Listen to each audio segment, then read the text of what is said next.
and 5 goals. After that, 3 goals, for 3 players. They need to find goals from open play, Tottenham, if they want to stay in that position where they are in the league. They can't continue to rely on centre-backs to score you the goals from set pieces to keep you in that position. But the positives are they're in a very good position in the league at the moment. So hopefully they can start embroidering it a little bit, be braver at home, start entertaining a little bit more, start creating a few more chances, and hopefully your strikers can start scoring goals. Well, on that subject, it's the first time since David Moyes returned to Everton they've conceded 3 goals. But how do Everton find more of a threat going forward? It's difficult, isn't it? I mean, he's tried Beto, he's tried to give him even more opportunities than you'd want to. He's game, he plays the centre-forward role okay, but without being a threat. Barry looks more of a threat in and around the penalty area, but is still learning the Premier League week by week. So it's a tough time for David Moyes and what he chooses to do at the top end of the pitch, because Everton this season have creative players. They've got people who are looking to play through balls, looking to find the striker in key moments, but at the minute it's a work in progress of trying to get the strikers to be on the same page and offer the level of quality that Everton really need at the moment. Sometimes you can protect strikers and say, you know what, he's not getting the chances. But they put in so many, they cross the ball more than most teams. They're putting the ball from left side to right side. They deliver crosses. All right, the quality of the crosses might not be fantastic, but he's too isolated when he's in the box, Beto. And whether it's Barry or not, it's isolated when he's there. I think he's very reluctant to play both of them because of the quality of the 2 players. They're not good enough. The bottom line is they're not good enough. And they're showing that they're not good enough at the moment. And he's trying to help them out. He's trying to find a solution as best he can, David Moyes. You've got very good players. Dewsbury Hall's great. Jack Grealish, we know. And Njai, for me, is like a little superstar. But they've got no vocal point, no one they can play off, no one they can make runs off. I think they've got a nucleus of a decent enough side. They're solid enough at the back. They've got a very good goalkeeper, albeit today he's made a mistake for the second goal, in my opinion. But I just feel they need a centre-forward. But everyone's looking for the same thing, Steve, so it's difficult to go and find that man. And why would someone of the quality go to Everton rather than somewhere else? Because there's a lot of other teams looking for centre-forwards, including Tottenham, I would suggest.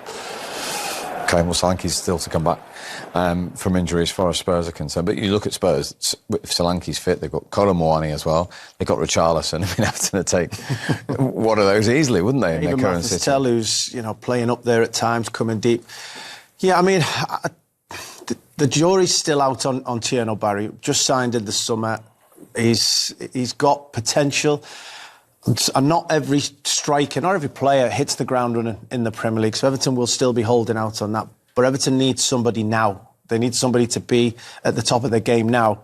And when they look across at Tottenham, we're able to bring Richarlison off the bench, who we used to have, and used to be a superstar for Everton. And seeing that he's on the bench at Spurs, those are frustrating things. And there'd be many Evertonians there wishing he was wearing the blue shirt today. There'd be a lot of Tottenham fans wishing he was on the blue shirt. I mean, I'm not being rude about Richarlison, but for a lot of money. I mean, if you say at Tottenham, we'll give you the money back for him and you're going to spend it elsewhere, the Tottenham fans, and I'm sure Thomas Frank would say, yes, please, we're going to do that. But you can't do that now. He's a Tottenham player. How are you going to move him on? You can send him on loan. He actually started the season pretty well under Thomas Frank, Richarlison, didn't he, in the team and scoring goals? I just think he's looking for something a little bit different than Richarlison. I think he wants to be a little bit more consistency with him. I think I quite like him because he's a scruffy striker. You don't know he's unpredictable. You don't know what to expect from him. He's got the spectacular. We've seen that with some of the goals. I think he's an Everton player. For me, and not disrespect. I think if Tottenham want to get to the Champions League and want to continue the Champions League spots, I think they've got to look higher than that. Let's face it, he's come on the back of Harry Kane. I mean, it's difficult to fill them shoes. But I just feel like he's looking for a more consistent performer rather than a hit-and-miss performer. And I think Richarlison is that hit-and-miss performer. But at Everton, different kettle of fish. They're taking him with open arms, only because Beto and Barry not up to the standard. In terms of Tottenham's injuries as well, and the players not available at the moment. I mean, there were 10 players out in the week against Monaco, and there they are after 9 games in the top 3. Yeah. And not having lost in the Champions League. Yeah, absolutely. Kulusevski and Maddison will make a huge difference to them. We're talking about home games. Players who want to get on the ball, want to slow it down, want to give them a little bit more control. Them two will be massive. But they're not there at the moment, so someone else has to step up. Is it going to be Xabi Simons? Everyone talking about him coming in. They're all quite similar. Kudos has done really well since he's been there. Kolo Muani, Odobert, Tell, quite similar. Bottle of pops, you know, they drop the shoulder, they're exciting at times, but I think Kulusevski and Maddison will make a huge difference. At the moment, they're doing very well, even without them two. They certainly are. There is João Palhinha at Hill Dickinson Stadium on Merseyside. Here's his manager, Thomas Frank.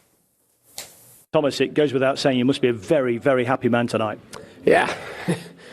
Very happy to be able to go here to Everton, which is a team I think is very good, and they've been very good here at home.